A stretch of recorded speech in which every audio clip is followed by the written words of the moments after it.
엘리야가 살았던 시대는 약 40여 년간의 엄청난 정변 속에서 쿠데타와 학살과 전쟁과 내분 속에서 암울한 현실을 살아내야 하는 상황이었습니다. 여로보암과 나답이 이제 그 북왕국 이스라엘의 첫 번째 왕조였는데, 그들이 이 바아사라는 사람의 쿠데타에 의해서 그 가족이 몰살을 당합니다. 이어서 바아사도 그의 아들 엘라 때에 와서 우리 시므리에게 이 그 쿠데타가 일어났고, 그리고 그 가족들이 몰살을 당합니다. 그런 상황 속에 오므리라는 장군이 나타나서 그래서 나라를 평정하면서 새롭게 오므리 왕조를 이제 일궈가기 시작한 것. 그래서 오므리가 오므리가 왕정이 12년입니다. 그래서 나답 때부터 이 오므리까지가 38년, 약 40여 년의 시간이 아주 황폐한 정쟁 속에서 굉장히 불안하고 경제적으로 얼마나 어려웠겠어요. 그리고 수많은 사람이 죽었습니다, 여러분. 그런 시대를 살아가고 있는 상황이었습니다. 그런데 그런 상황 속에서 영적으로는 어땠는가? 영적으로는 이 이스라엘의 왕들이 점점점 하나님을 거역하고 악한 길로 접어들었습니다. 그래서 성경은 계속 얘기해요. 여로보암의 뒤를 따라 행하여 이스라엘을 죄짓게 했다. 여호와 보시기에 악을 행했다. 그리고 여호와의 분노를 촉발시켰다. 이런 표현들이 계속해서 언급되고 있는 것을 우리는 열왕기 상 12장부터 16장까지 도초에서 확인할 수가 있습니다. 지난 40여 년 동안 그들은 정치적으로 굉장히 황폐하고 어려운 시기를 보냈을 뿐만 아니라 영적으로 점점점 황폐화되는, 점점점 하나님으로부터 멀어지는 그러한 상황을 그들이 겪어야 됐던 것입니다. 그런 현실 속에 우리 이 엘리야가 살고 있었던 것입니다. 엘리야가 등장하던 시대는 아합 시대였는데요. 아합의 아버지가 선대 왕이 오므리였습니다.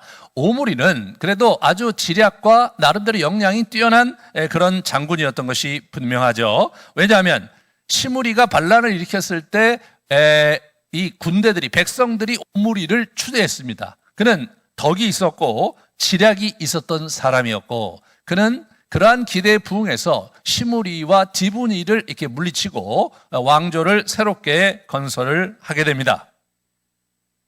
그래서 이분이 이제 국제 정세가 당시에 굉장히 어려웠던 시기였는데, 그 전략적 요충지인 이 수도를 옮겨요. 디르사에서 이렇게 사마리아로 옮깁니다. 왜냐하면 이 불 타 없어 버렸거든요. 우리 시므리가 죽으면서. 그러면서 그곳에 재건을 하지 않고 이제 사마리아로 옮기게 됩니다. 사실 성경에서는 이 오므리가 한 얘기가 아주 조금만 기록되어 있긴 하지만, 일반 역사 속에서 우리가 나타난 흔적에 보면 이 사람의 역량이 대단했던 것을 우리가 확인해 볼 수 있습니다. 한번 우리 지도를 같이 보도록 하겠습니다.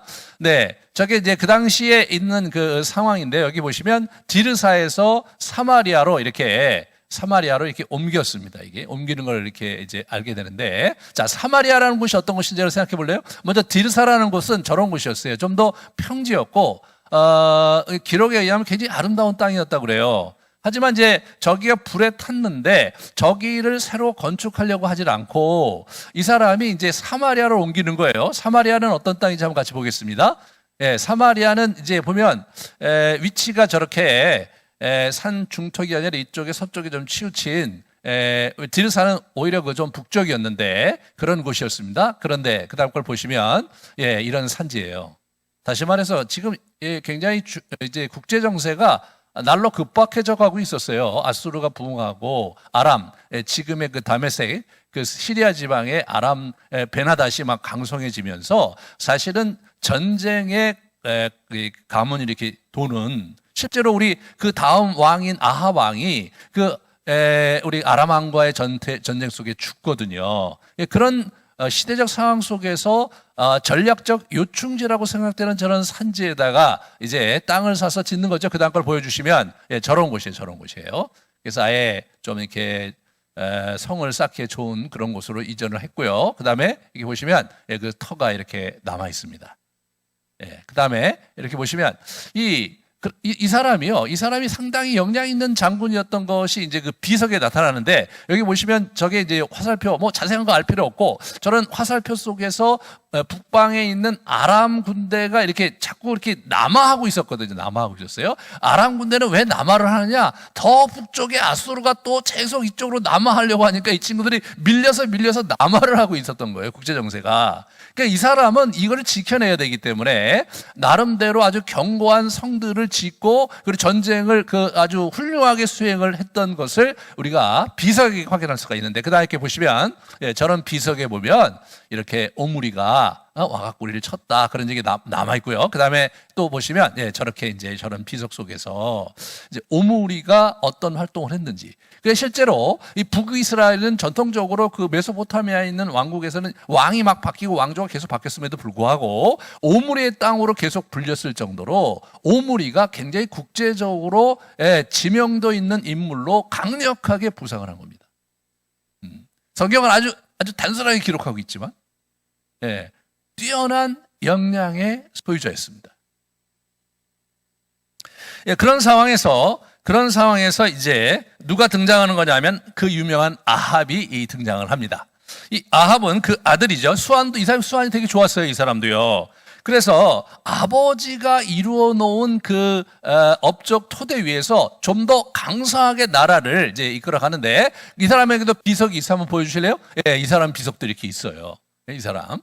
그래서 이제 이분도 상당히 전쟁을 해갖고 상당히 많은 땅을 차지하는 그런 형국을 이제 이렇게 볼 수가 있고, 시돈과 이제 결탁을 합니다. 시돈과 이 결혼 동맹을 하면서 국제적인 위상을 이제 드높이는데, 아까 지도 좀 보여주실래요? 제가 위에 있던 지도를 이렇게 보여주시면, 저기 이렇게 보여주시면 저 녹색 지역 위가 시돈이거든요. 그 시돈이 그 당시에 굉장히 중요한 무역 항구고 무역 도시였습니다. 그러니까 이쪽에 그 아람이 계속 쳐들어오는 상황이기 때문에 이 아합은 시돈과 결혼 동맹을 맺고, 그 남쪽에 있는 유다, 그다음에 이제 나중에 보시면 알겠지만 여호사밧과 동맹을 맺어서 결혼을 시켜. 결혼 동맹을 통해서 이제 이것을 장악을 하는데, 아합이라는 사람이 굉장히 나쁜 왕으로 성경에 기록되어 있지만 세속적으로 보면 굉장히 뛰어난 왕이었어요. 왜냐하면 시돈이라는 곳에 있는 그 제사장의 딸과 자기 결혼을 하는데, 시돈과 결혼 동맹을 맺음으로써 시돈의 세력을 자기가 이제 떠안게 되는 거거든요. 시돈은 어떤 곳이냐? 여러분, 그 시돈에서부터 이쪽 남쪽 해안이 염전이 가능했대요. 염전이. 여러분, 이제 고대 사회에서 염전이 굉장히 중요하잖아요. 여기 염창동이에요. 염창동. 여기 염창동이 저쪽에 그 서해안에서 조선시대 때 서해안에서 염전에서 그 소금을 가져다가 보관했던 곳, 그게 염창동이에요. 그게 염창입니다. 그게. 그래서 굉장히 많은 그 소금 더미를 거기다 올려놨기 때문에 그 소금 더미 위에 올라가면 뭐 임금이 보인다라는 그런 얘기 들릴 정도로 염창동이 아주 짠 그런 곳이었어요. 그래서 이 시돈 땅이요. 계속해서 보여주세요. 시돈 땅이 굉장히 이 무역에 있어서 굉장히 중요하잖아요. 자, 그러면, 왜 중요하냐면, 메소포타미아 그 위로는요, 염전을 만들 수가 없는 거예요. 그 다음에 메소포타미아에도 소금이 나는 데가 없어요. 소금은 남쪽에서 가져가야 되는 거예요. 거기다가 이제 이쪽에 또 육지에서 소금을 어디서 구할 수 있느냐? 사해. 저쪽에 소금이 있잖아요. 그죠? 그러니까 저게 굉장히 중요한 무역로가 그래서 발달한 거더라고요. 자, 그러면 여러분, 이 시돈이 그 당시에 그 소금 무역에 아주 굉장히 중요한 메카라고 볼 수 있는데, 거기서 나는 소금이 저쪽 아수르와 그리고 아람과 이쪽에 소금을 공급하는 그런 곳이라고 볼 때, 이 아합이 시돈과 결탁하는 것은 정치적으로, 외교적으로 아주 잘한 일이죠. 잘한 일입니다. 아합의 나라가 강성해진 거예요.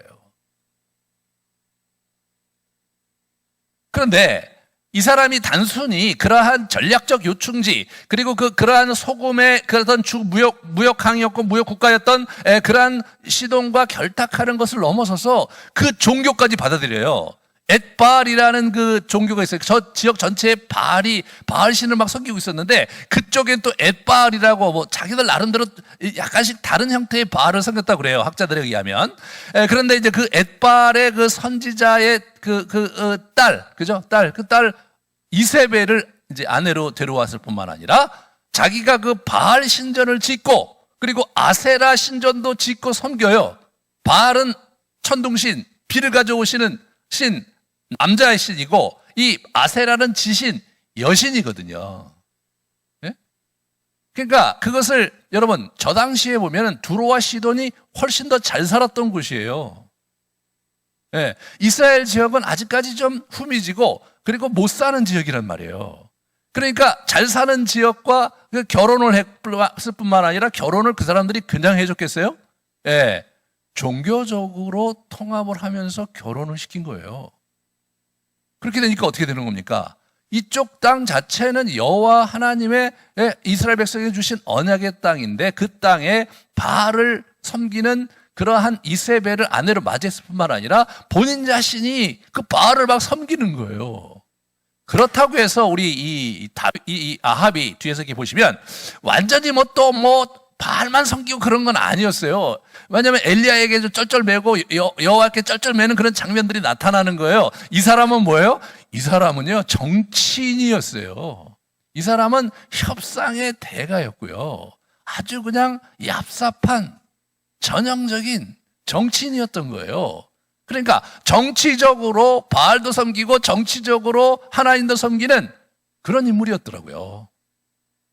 수완이 아주 굉장히 좋은 사람입니다.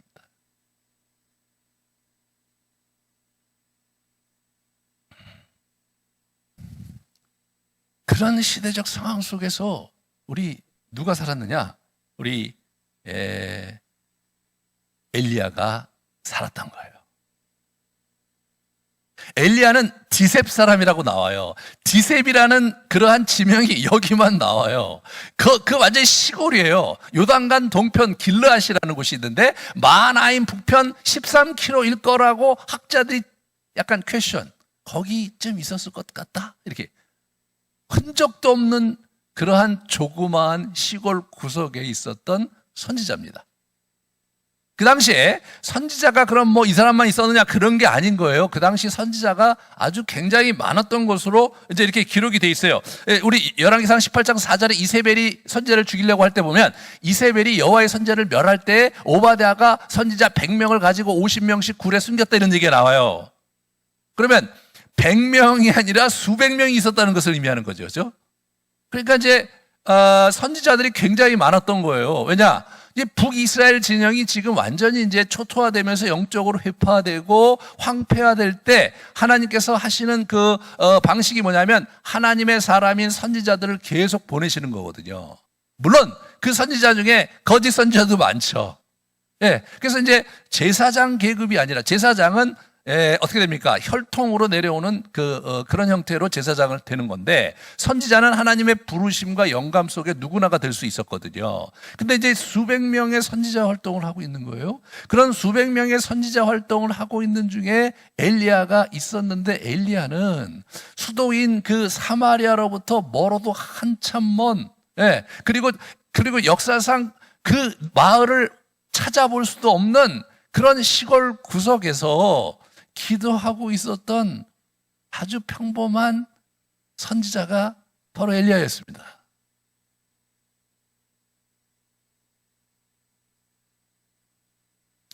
이 엘리야가 정말 주목받지도 못하고 유명하지도 않고 제대로 된 지역에 살지도 않고 있는 엘리야가 시대에 급부상을 하게 됩니다. 그가 기도함으로 급부상을 하는 거예요. 하나님 나라의 역사에서 굉장히 중요한 원칙 중에 하나가 뭐냐면, 가난하고 보잘것없는 사람을 들어서 쓰시는 거예요.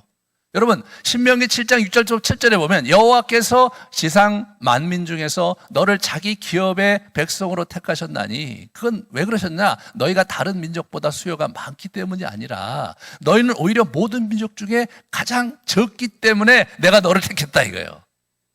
하나님께서 새로운 시대를 열 때는 아주 보잘것없고 소박하고 적은 사람들을 택하신다는 거예요. 이것이 구약만 그런 게 아니에요. 신약의 고린도전서에 보면 우리 사도 바울이 이런 얘기를 해요. 고린도 교회를 보면서 너희를 부르심을 보라. 육체를 따라 지혜로운 자가 많지 아니하며 능한 자가 많지 아니하며 문벌 좋은 자가 많지 아니하도다. 그러나 하나님께서 세상에 미련한 것들을 택하사 지혜 있는 자들을 부끄럽게 하려 하시고 세상에 약한 것들을 택하사 강한 것들을 부끄럽게 하려 하시며 하나님께서 세상에 천한 것들과 멸시받는 것들과 없는 것들을 택하사 있는 것들을 폐하려 하시나니 이는 아무 육체도 하나님 앞에서 자랑하지 못하게 하려 하심이라. 그래서 엘리야가 나타난 겁니다. 여러분. 엘리야가 훌륭한 배경에서 자란 인물이 아니에요. 엘리야가 유력한 지역에서 성장하고 그곳에서 정말로 특별히 뛰어나게 인정받은 그런 지도자 아니었고요. 그냥 시골 촌 구석에서 기도하면서 세상에 흘러가는 것을 이렇게 바라보고 주시하고 하나님께서 역사하시는 것을 보다가 참다 못해서 분연히 일어났던 선지자, 그 사람이 바로 엘리야인 것입니다.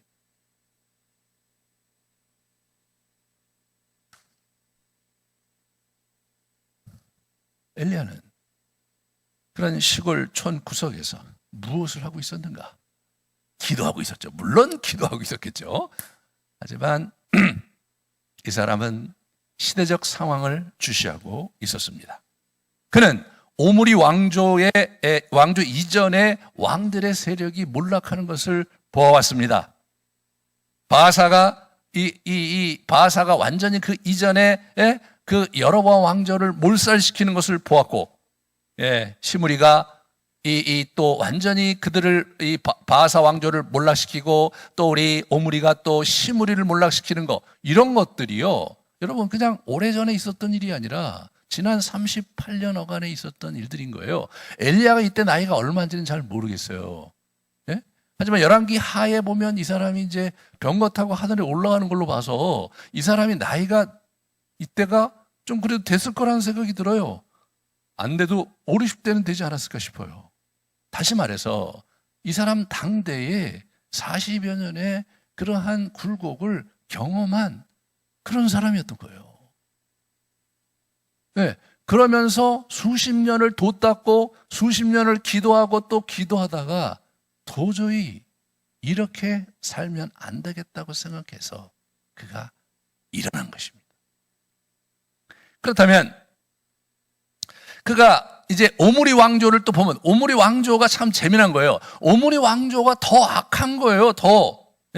여러분 그 16장 오늘 25절에 보시면 이런 표현이 있어요. 오므리가 여호와 보시기에 악을 행하되 그 이전에 모든 사람 더욱 악했다, 이렇게 얘기해요. 그 이전에 모든 사람보다 더욱 악했어요. 그런데 아합에 대한 얘기는 또 어떻게 나오느냐? 30절에 보실래요? 오므리의 아들 아합이 그의 이전에 모든 사람보다 여호와 보시기에 더욱 악을 행했어요. 갈수록 더 악해. 그리고 이전에 왕들은 어떻게 표현하냐면요, 느밧의 아들 여로보암의 뒤를 따라갔다. 느밧의 아들 여로보암, 이 친구가 그 하나님의 특별한 은총 가운데 왕이 됐어요. 북쪽 10지파의 왕이 됐거든요. 하나님께서 네가 나의 명령을 따르고 나의 율법을 지키고 나를 순종하면 다윗과 같은 왕조의 축복을 너에게 줄 거다고 얘기를 했는데, 이 친구가 그걸 믿질 않고 금송아지를 만들고 그러면서 하나님이 하지 말라는 것을 골라서 하면서 하나님의 곁을 떠납니다.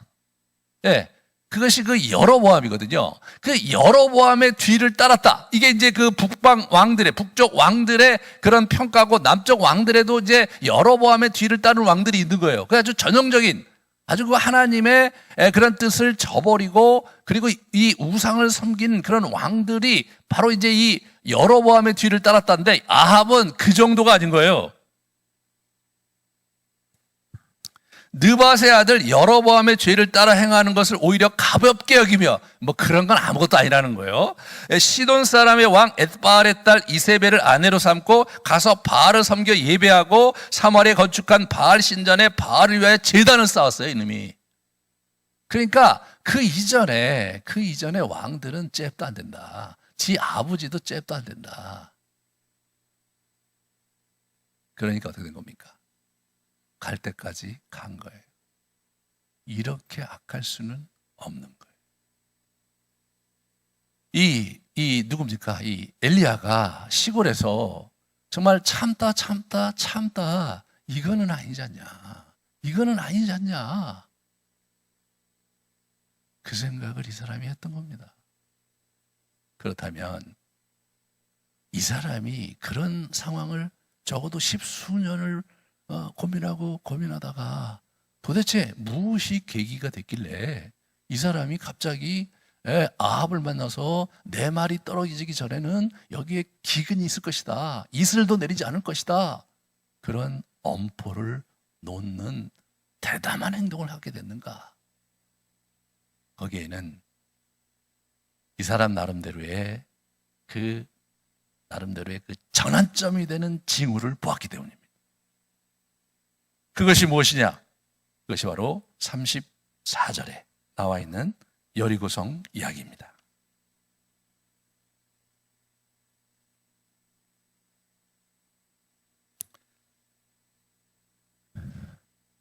오늘 우리가 그 여리고성 이야기 들어가기 전에 우리가 한번 우리의 처한 상황을 한번 돌아보면서 여리고성 이야기로 좀 들어가기를 원해요. 우리는 한국교회의 수치와 모욕을 최근에 경험했습니다. 정말로 그리스도인 것이 창피하고 정말 부끄러운 그런 시간을 코로나 사태 속에서 우리가 경험했고, 온 매스컴에서 그리고 정치인들이 한국교회 전체를 싸잡아 매도해도 특별히 거기에 대해서 문제를 제기하기가 쉽지 않았던 그런 시간들을 보내고 있었습니다. 우리는 아까도 말씀드렸지만 가나안 성도들이 그 이전에도 200만이 넘었다고 하는데, 저는 이 사태 속에서 훨씬 더 많은 가나안 성도가 지금 계속해서 늘어나고 있는, 기존의 교회는 성도들이 자꾸 줄어들고 있는데 그러나 가나안 성도는 계속해서 늘어나고 있는 상황 아닐까, 그죠? 예상하게 됩니다.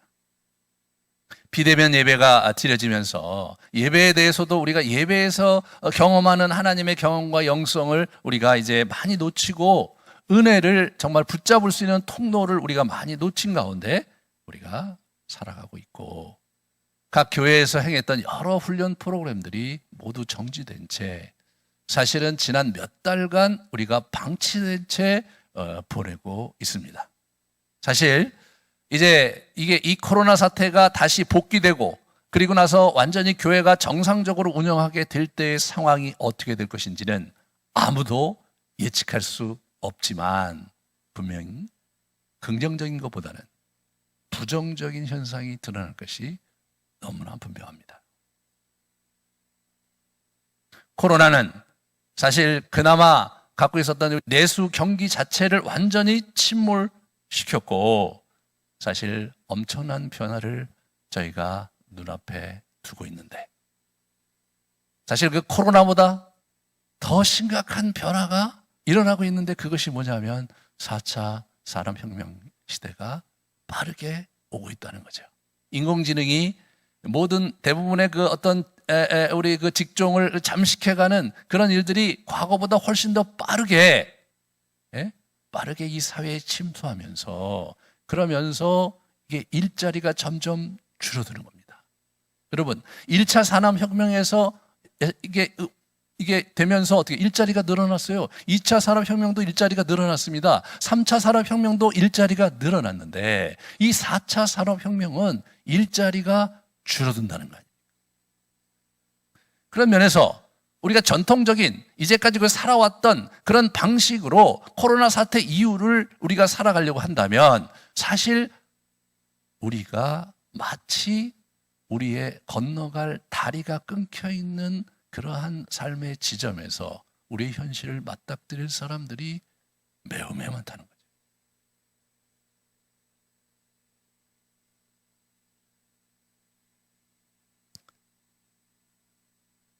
엘리야가 그런 시대적 상황 속에서 그가 어떻게 일어났는가를 보는 장면에서 우리가 좀 보길 원하는 것은 엘리야가 보려고 했던 것은 뭐냐면 그러함에도 불구하고 하나님께서 이 땅에 우리와 함께 하시는가? 왜? 하나님 우리의 답이시고 그분만이 우리의 희망이고 소망이기 때문이지 않습니까?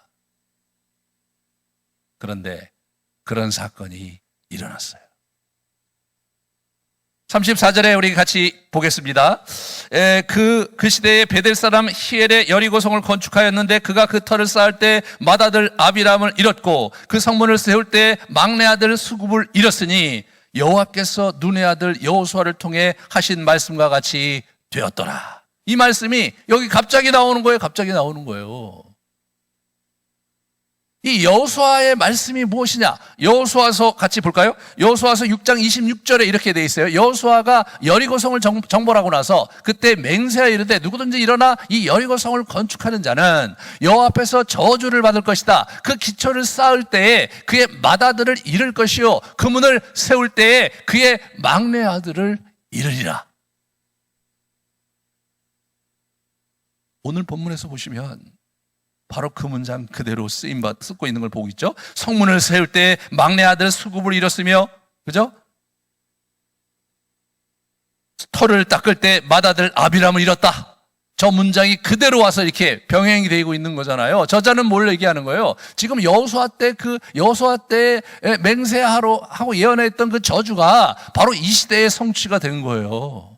근데 여러분, 그러면 여호수아 시대부터 이때까지 한 600여 년의 시간이 흘렀는데 그 시대, 그 중간 시대에 이 여리고에 대한 얘기가 잠깐 나와요. 한번 제가 찾아봤어요. 자, 이게 이제 어디냐면 사사 시대에 보면 에글론 왕과 아말렉 자손을 모아가지고 와서 이스라엘을 쳐서 종려나무 성읍을 점령했다. 이 암몬과 아말렉이 거기를 점령을 했어요.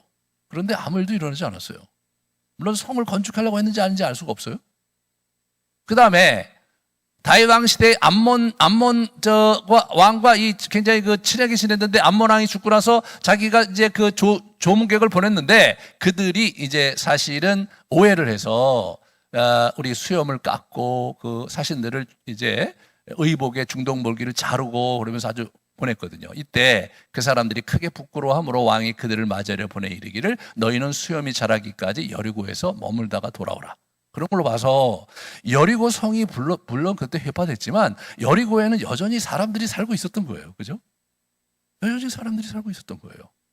지난 600년간 여리고에 사람들이 살아도 크게 저주받거나 어떤 특별한 이변이 일어나지 않았어요. 심지어는 외국 사람들이 와서 거기를 점령했다 손 치더라도 아무 일이 일어나지 않은 거예요.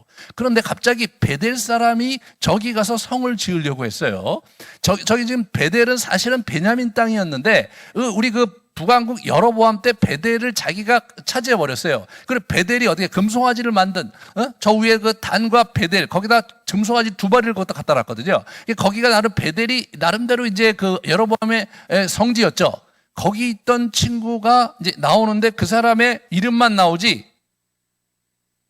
베델 사람 히엘, 뭐 성이 안 나와요. 아비가 누군지도 안 나와요. 알 수가 없어요. 이게 뭐냐면 지금 아합 왕의 확장 정책 속에서 지금 이쪽 여리고를 차지하려고 하는 거예요. 여리고는 왜 중요합니까? 그쪽이 이게 또 무역로가 이렇게 펼쳐져 있잖아요. 무역로가 이쪽 해변도로로 무역로가 있고 또 하나는 이쪽 그 요단강 동편에 그 왕의대로라는 무역로가 펼쳐져 있는데 이 두 무역로가 굉장히 중요하고 그 당시에 굉장히 중요한 무역로의 핵심 상품이 소금이었던 거예요. 네. 사해 소금이 있었던 거예요. 그러므로 여리고는 아주 번창하는 그런 도시였고 예수님 당시에도 여리고가 엄청나게 번창을 했었거든요. 여리고라는 성을 재건한다면 사실은 아합 왕국에서는 부의 굉장히 중요한 원천이 될 수 있는 곳이 여리고거든요. 그러니까 아합의 지시를 받았는지, 아니면 이 사람이 스스로 돈을 벌려고 아합의 이 왕국에서 자기 나름대로 재산을 증식시키려고 갔는지는 모르겠는데, 이 사람이 엄청난 부호인 것은 확실하죠. 거기다가 성을 지으려고 했으니까. 성을 짓다가 그 친구가 죽었는데, 물론 성을 짓다가 사고가 나서 죽을 수도 있죠. 병이 나서 죽을 수도 있죠. 그런데 빼도 박도 못하게 털을 닦을 때 큰아들이 죽었고, 문짝을 닫을 때 둘째 아들이 죽었는데, 그 문장은 그대로 여호수아서 6장 26절에 나와 있는 그 문장 그대로인 거예요. 누가 보기에도 이건 뭐예요? 하나님의 임재와 역사가 일어난 거죠. 하나님은 북이스라엘을 버리시지 않았고, 하나님은 여전히 북이스라엘 땅에 함께 하시고, 북이스라엘에 약속하셨던 자기의 저주의 약속을 지키시는 분이다라는 것을 이 사람이 본 거죠. 그것이 이 사람의 마음에 불을 당긴 겁니다. 그래서 이 사람이, 그 시골 사람이 겁도 없이 아방에 가서 한 말을 한번 제가 읽어드릴게요. 길르앗에 우고하는 자 중에 디셉 사람 엘리야가 아합에게 말하되, 내가 섬기는 이스라엘의 하나님 여호와께서 살아계심을 두고 맹세하노니 내 말이 없으면 수년 동안 비도 이슬도 내리지 아니하리라. 여기서 재미난 것은 내 말이 없으면이에요. 여호와께서 말씀하시기를 앞으로 3년 동안 비도 이슬도 내리지 않을 것이다. 그분께서 말씀하실 때까지 비도 이슬도 내리지 않을 것이다. 이렇게 얘기해야 될 것 같잖아요. 선지자 어법이 그러는 거예요. 여호와께서 말씀하시되 이렇게 하셨느니라. 여호와께서 말씀하시되, 여호와께서 말씀하시질 않은 거예요, 이게요. 여호와는 그 다음에 뒷수습을 하고 계세요. 2절에 여호와의 말씀이 엘리야에게 이르시되, 야, 너 저쪽으로 가. 이렇게 얘기하시는 거예요. 이 양반도 좀 당혹스러웠던 것 같아요. 아니, 얘가 너 그걸 어떻게 먹고 살려고 그래? 그래갖고, 야, 너 아합이 너 가만 놔둘 것 같아? 야, 빨리빨리 도망가. 그래갖고 도망을 시켜갖고 시내가에서 있다가 거기도 마르니까, 야, 도망가. 그래서 얼른 도망가게 합니까? 다음 주에 할 거 시돈 지역으로 가게 해요. 예? 아합의 눈을 피해서 자꾸 도망을 보내는 거예요. 제가 가만히 이렇게 상상하면서 묵상해 보면, 하나님이 얘가 일을 저질렀는데 크게 일을 저질러갖고, 물론 이제 하나님 마음에 드셨기 때문에 그를 보호하시는 거 아니에요? 그 얘를 자꾸 야, 너 일로 와, 이렇게 가, 이렇게 하시는 걸로 봐서는 하나님께서 얘기했다기보다는 이 친구가 일을 저지른 거죠. 하나님, 나 도저히 못 견디겠습니다. 하나님, 이 바알 선지자들과 아세라 선지자들을 파할 능력을, 기회를 저에게 주십시오. 그렇게 해놓고 가서 아합에게 가서, 여러분 그 참 저 시골 놈이요, 이렇게 시골 사람이 가갖고 아합에 가서 얘기하는 거 아니에요? 여러분 생각해 보세요. 저 강원도 산골짜기에서 늘 돛 닦고 기도하던 사람이 어느 날 와갖고 청와대에 가서, 나 저기 대통령 만나러 왔다고. 그거 누가 들여 보내주시겠어요? 그래도 들여 보내줬다고 합시다. 그 사람 대통령 앞에 가서 한마디 한다고 하면 굉장히 우스꽝스럽지 않겠어요? 아마 뉴스에도 안 나올 거예요. 뉴스에도 안 나올 거예요. 웬 이상한 사람이 그런 부분에서 이 디셉 사람 엘리야라는 사람이 아주 재미난 거예요.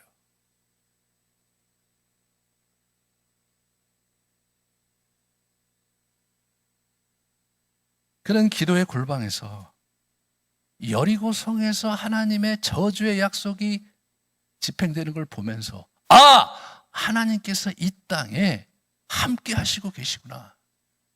그거를 영감을 받은 거죠. 지난 수백 년 동안 여리고에 아무런 일도 일어나지 않다가 왜 이때 그런 일이 일어나느냐, 이것은 사인이 아니냐라고 해석을 한 겁니다.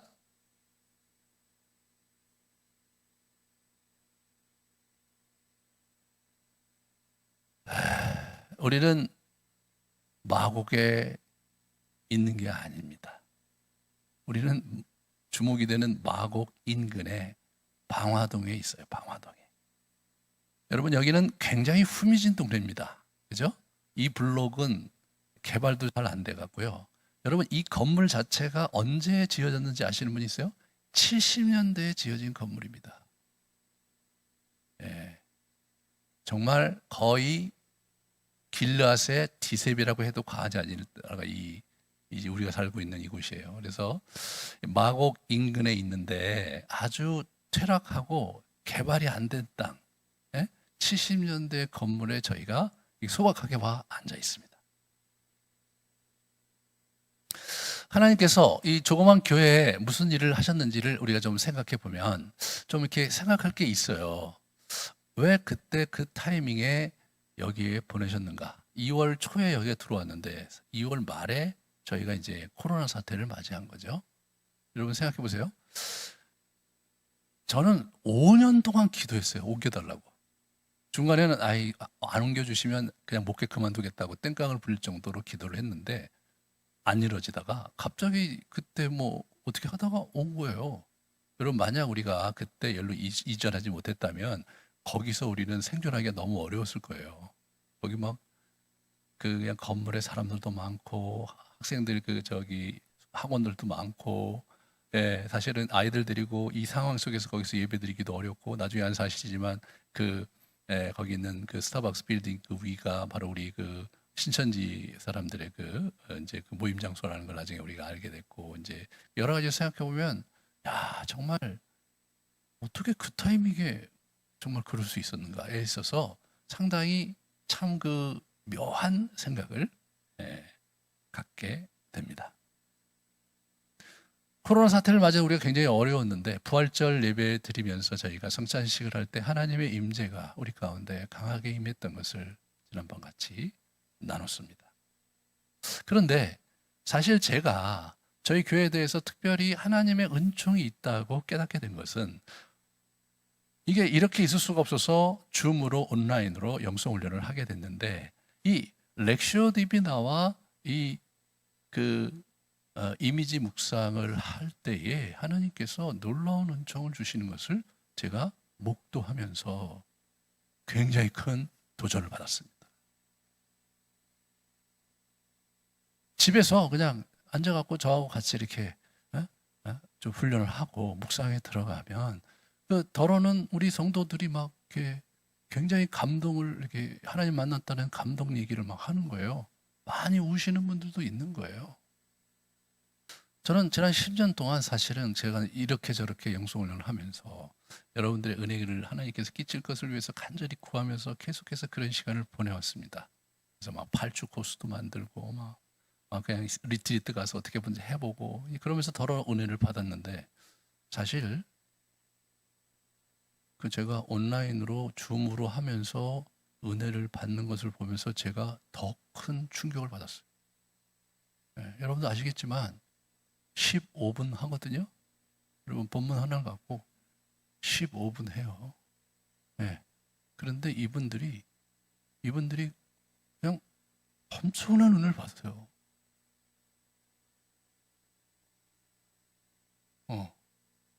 이런 일이 있었을 것 같아요. 한국교회 역사상 여러분 이런 일이 있었다고 여러분 한번 뒤돌아보세요. 성령의 역사 많았습니다. 그러나 그것은 대부분 부흥에서 막 1시간 이상 하고 쫙쫙 막 엄청나게 하고 막 그것도 안 되니까 푹 치고 막 벌떡벌떡 일어나고 또 아멘 소리 작다고 야단 맞고 막 이래가면서 메시지 듣다가 그냥 어떻게 불이 당겨져 갖고 그죠? 막 기도하시면서 은혜 받고 그런 일들을 우리는 알고 있어요. 네, 아주 뛰어난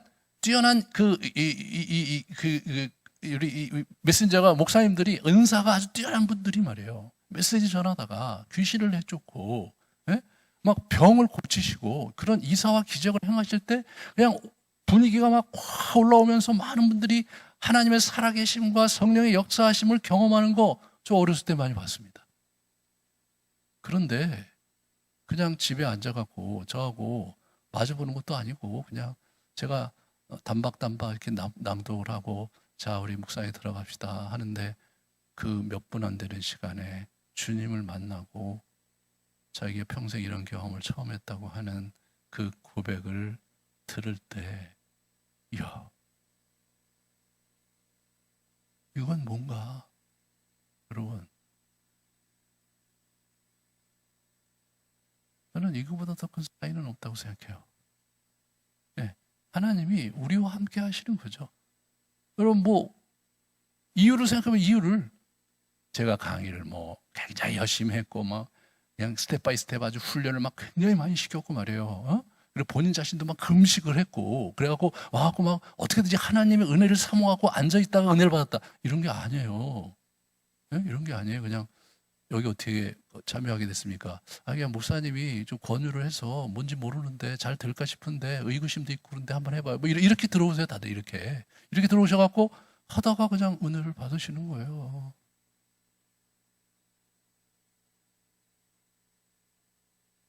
이것은 무엇을 의미할까요?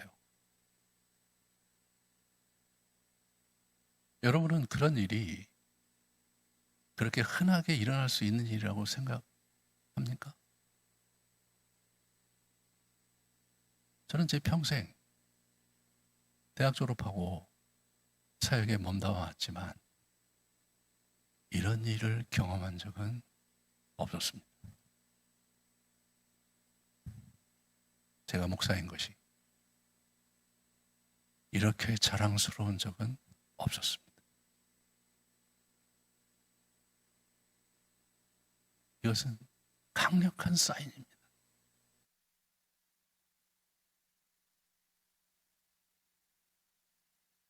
제가 요새 이제 복음서를 묵상하면서 주님과 이렇게 교제하고 대화할 때가 종종 있습니다. 주님께서 계속해서 저에게 여러 가지 말씀을 자꾸 들려주시고 그리고 우리 교회를 주목하고 있고 그리고 이것이 정말 한국교회에 필요한 일이다 뭐 그런 말씀을 많이 하세요. 그럴 때마다 제가 하나님 우리 교회는요 성도가 몇 명 되지도 않고요 거의 생계형 교회입니다. 그래서 지난 10여 년 동안 한 달 헌금 가지고 한 달 겨우겨우 버텨온 그런 생계형 교회인데 아니 저 기라성 같은 교회 놔두고 뭐 우리 교회가 뭘 할 수 있겠습니까? 그냥 이렇게 사는 거죠. 그냥 이렇게 은혜 받은 것에 감사하고 살고 있을 뿐입니다. 얘기하지 마십시오. 하나님, 저기 제가 제 설교를 우리 그 유튜브에 올리는데 예, 뭐 100명, 200명 정도의 클릭 수를 가지고 있고 우리 교회 그 보면은 366명 가입돼 있더라고요. 예. 여러분 중에도 아직 가입을 안 한 아주 그 비협조적인 사람들이 있는 것 같긴 한데 어찌됐든 주님께 얘기합니다. 아니 주님, 이 뭐 여러분 유명한 목사님들 그 보면 뭐 수십만 이렇게 클릭 수가 있고 그런데 저는 뭐 그런 것도 없잖아요. 아니 이런 사람이 뭘 할 수 있겠습니까? 그냥 그래서 저 혼자 생각이 자꾸 버려요. 근데 자꾸 말씀하세요. 근데 며칠 전에 그 제가 이렇게 묵상을 하는데 예수님 이제 이렇게 십자가상에 돌아가시는 장면에서 이렇게 엘리엘이 라마 사마에 돌아가시는 거예요. 근데 제가 먼 발치에서 그걸 보고 있는 거예요, 제가. 그래서 제가 이렇게 좀 아유, 참 저렇게 돌아가셨구나. 이제 그때만 해도 제가 뭐 감격 이런 게 아니라 좀 제가 예수님께 좀 별로 기분이 안 좋은 게 있어 갖고 뭐 그냥 그러려니 하고 옆에 있는 사람 뭐 땅 쳐다보고 이제 저희 현실을 생각하고 있는데 갑자기 이렇게 보니까 예수님 오셨어요. 제 손을 잡으시더라고요. 그래서 이렇게 보니까 손에 피가 가득 묻어 있는 손으로 저를 붙잡으시는 거예요. 그래서 예수님 여기 오시면 어떡하냐고 가서 쉬셔야지 지금 아니 왜 여기 오셨냐고 저를 막 붙드시고 안 떠나시는 거예요. 그래서 제가 뭐 이건 순전히 환상이죠. 환상 속에서 그분을 뵈니까 막 이 피가 얼굴에 가득하시고 낭자하신 얼굴로 제 손을 붙잡으시더라고요. 그래서 제가 손을 자꾸 떨쳤어요. 손을. 아니, 예수님 가셔서 쉬셔야지 왜 나한테 오시냐고 막. 근데 계속 저를 붙드시더라고요. 아직도 그 장면이 생생합니다. 물론 주님께서 그때 무슨 말씀을 하신 것은 아니었어요. 제 마음을 위로하시고 내가 너를 기대하고 있고 알고 있다는 무언의 눈빛을 저에게 주신 것뿐이었습니다.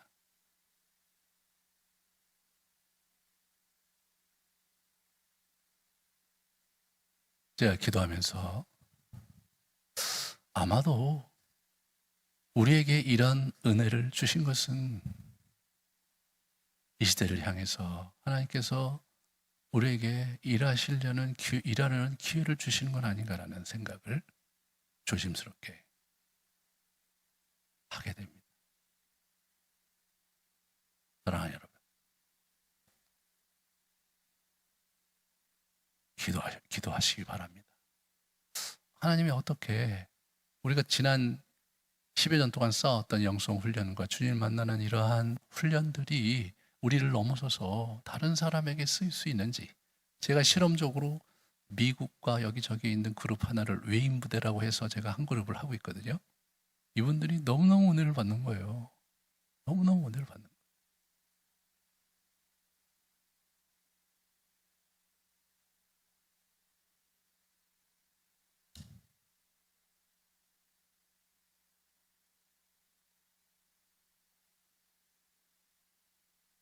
엘리야는 결단했습니다. 엘리야는 이 시대적 상황 속에서 하나님의 음성과 하나님의 사인을 보고 결단한 거예요. 그리고 그가 기도하면서 나아간 거예요. 저와 여러분이 조심스럽지만 그렇게 한번 나아가기 원합니다.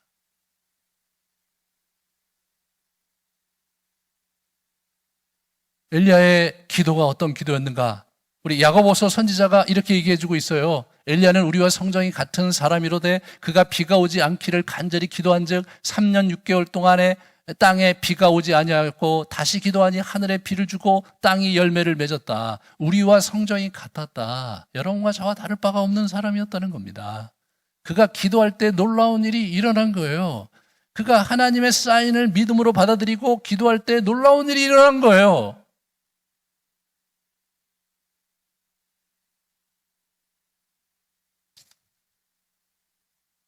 저는 성도님들께 도전합니다. 방화동 허름한 뒷골목에서 우리 방화하는 시간을 갖겠습니다. 워낙 이 방화동이라는 뜻은요, 개화산이 여기 있잖아요. 개화는 꽃이 피는 곳이에요. 사시사철 꽃이 피는 곳이기 때문에 방화는 이게 꽃을 보러 가는, 네? 가까이 가다는 뜻이에요. 방자가 꽃을 방문하는 방이에요. 그래서 꽃을 방문하는 그러한 지역에서 방화합니다. 방화. 근데 저는 그렇게 생각하지 않고요. 예, 불을 놓는 방화다. 예, 근거는 우리 이경주 강도사의 꿈에 있습니다. 우리가 여기 이사 오기 전에 이 이경주 강도사가 꿈을 꿨는데 어느 건물에 불이 났더래요. 예? 예. 그게 이 건물인 거예요, 여러분. 그래서 제가 그 꿈을 내가 사겠다. 예. 그래서 방화합니다.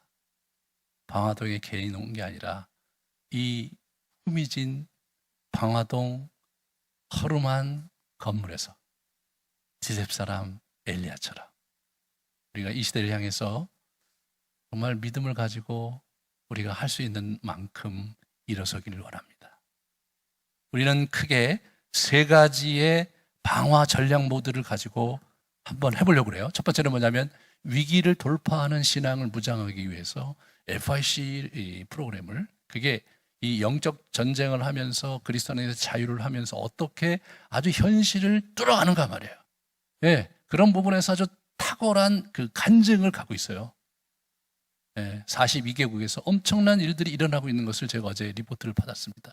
저희 교회가 이제 그걸 같이 하면서 여러분들의 내면의 악한 영들에 의해서 경관진들에 의해서 일어서지 못하게 하는 여러분의 내면의 어두움과 상처와 거짓 진리들을 타파하고 여호와 하나님과 예수 그리스도의 진리를 붙들고 일어서게 하는 이 위기를 돌파하는 신앙 무장을 하겠다. 두 번째로 전초로 훈련과 교제 네트워크를 우리가 구축하는, 그래서 온라인 영성 훈련 생태계를 구축해 보려고 합니다. 앞으로.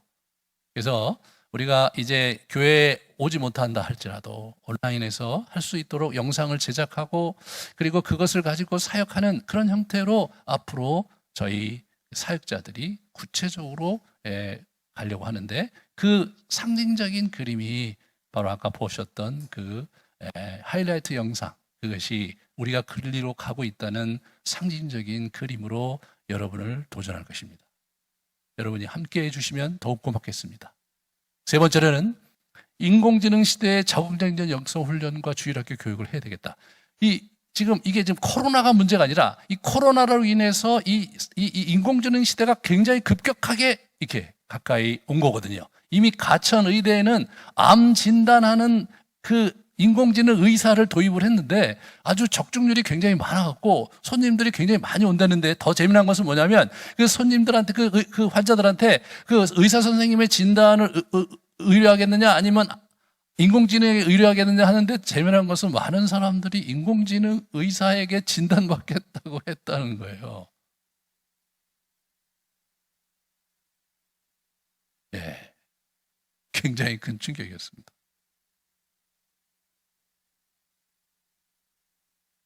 2030년까지 한국은 공무원의 상당수를 인공지능 공무원으로 대체할 계획을 갖고 있다고 합니다. 우리 아이들이 사회에 나갈 때는 여러분과 제가 한 번도 경험하지 못한 시대를 살아가야 될 것입니다. 이 문제에 저희가 대처해야 되는데, 제가 책을 보다 보니까 인공지능을 능가하는 인공지능에게 지시받고 사는 사람과 인공지능을 부리고 사는 사람, 두 종류의 사람이 있을 수 있다는데, 인공지능을 부리고 사는 사람이 갖고 있는 가져야 될 자질이 두 가지인 거예요. 하나는 창의성과 공감 능력. 저는 박수를 쳤어요. 영성훈련은 그걸 하게 할 수 있다. 네. 여러분, 영성훈련을 하면 이 분별력이 생겨서 창의성이 되게 많아져요.